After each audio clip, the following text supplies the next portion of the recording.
सच्चाई भगत जी, आप भी अपनी जगह सही हैं कि भाई यही संत रामपाल जी गरीबदास जी थे, यही कबीर साहब थे, तो चाहे गरीबदास जी कहो, चाहे इनको जो है आप इनको संत रामपाल जी कहो। नहीं भगत जी, जब हमें इस बात का पता है कि ये संत रामपाल जी ही कबीर जी थे, संत रामपाल जी ही गरीबदास जी हैं, तो परमात्मा ने यह भी तो कहा ना कि एक के साधे सब सदै, और सब साधे सब जाए, और माली सींचे मूल को फले फूले अघाए।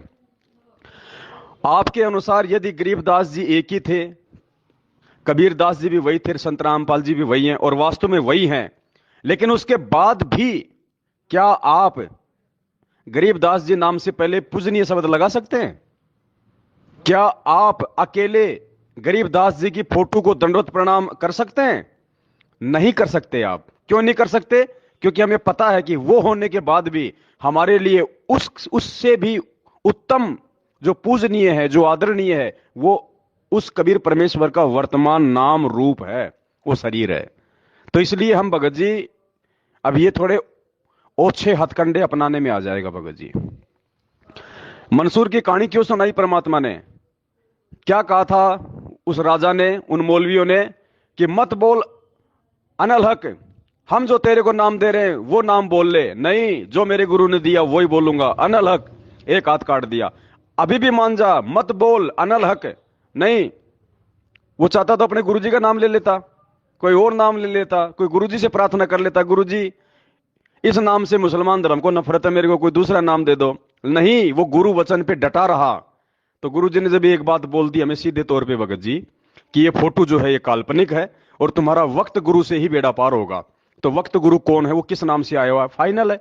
आगे भगत जी जिरेबाजी करने की आवश्यकता नहीं पड़ती फिर। और यही हमारी परीक्षा है कि देखिए हम उनके दबाने से दबते हैं या नहीं दबते हैं। ये काल का चाल है, ये काल का जाल है, ये मैनेजमेंट नहीं कर रहा है ये कुछ भी, ये काल कर रहा है। और परमात्मा हमारी परीक्षा ले रहा है कि देखता हूं, देखे ये मेरे प्रति कितने दृढ़ हैं, कितने अटल हैं, या फिर ये कुछ ऑप्शन टटोलते हैं, कोई बहाने ढूंढते हैं जीवित रहने के लिए, बुराइयों, अपने आप को बुराई से बचाने के लिए, कि कहीं मेरा नाम ना आ जाए, कहीं मैं सामने ना आ जाऊं, मेरे ऊपर कोई आपत्ति ना आ जाए। और बाप 7 साल से आपत्तियों के बीच बैठा है, हम फूलों के सेज में बैठ के क्या अगले जन्म में भगत जी गधे बनेंगे? अब ये सुबह एक भगत का फोन आया, बोल भगत जी मैं रास्ते में निकल लिया, मैं वापस नहीं जा सकता। मैंने कहा क्यों? बोले वापस जाऊंगा तो गांव वाले जो है मल की मेरी बेइज्जती करेंगे, मेरा मजाक उड़ाएंगे। मुझे 7 साल से तेरा बाप जेल में बैठ के अपनी मल की जो है मतलब इज्जत करवा रहा है क्या? जब तेरे बाप की कोई इज्जत नहीं है वर्तमान में इस दुनिया में, और तू जो है गांव वालों से इज्जत लेके गधा बनेगा? भगत जी ये परीक्षा है। क्या कहा गुरु जी ने एक सत्संग में कि पुण्यात्माओं, अगर तुम्हें परमात्मा चाहिए तो इस रामपाल दास के विषय में सोचने से पहले भी तुम्हें सोचना पड़ेगा कि हम गुरु जी के बारे में नहीं सोच रहे, हम कबीर जी के बारे में क्या सोच रहे हैं।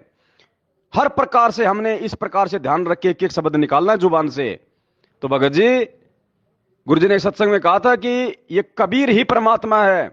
इस बात को स्वीकार करने के लिए गुरु जी ने हाथ से इशारा किया 1-1.5 फुट का, कि इतना कलेजा चाहिए। और हम ये कहते हैं भगत जी कि कबीर जी परमात्मा है, इस बात के लिए तो थोड़ा कलेजा चाहिए। और संत रामपाल जी ही वो कबीर है, वो भगवान है, इस बात को स्वीकार करने के लिए भगत जी दोनों हाथ फैला दो, इतना कलेजा चाहिए।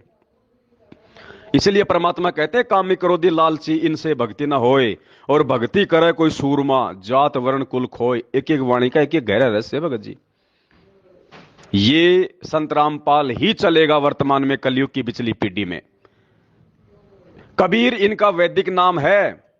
ध्यान देना भगत जी, कबीर इनका वैदिक नाम है, वेदों में लिखा हुआ है, सतलोक में भी यही नाम है। लेकिन यही परमात्मा जब सतयुग में आया तो ये कबीर नाम लेके नहीं आया था, सतसुकृत नाम से ही पहचाना गया सतयुग में।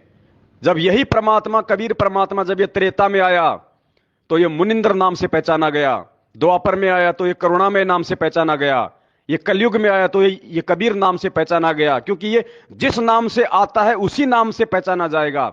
आज ये कलयुग नहीं है भगत जी, ये कलयुग की बिचली पीढ़ी है, और बिचली पीढ़ी में वो कबीर यदि रामपाल जी के नाम से आया है तो आगे रामपाल ही नाम चलेगा भगत जी। अब ये किस आत्मा को समझ में आता है, किसको नहीं आता है, ये सब के अपने संस्कार है बड़े भाई। सत साहिब।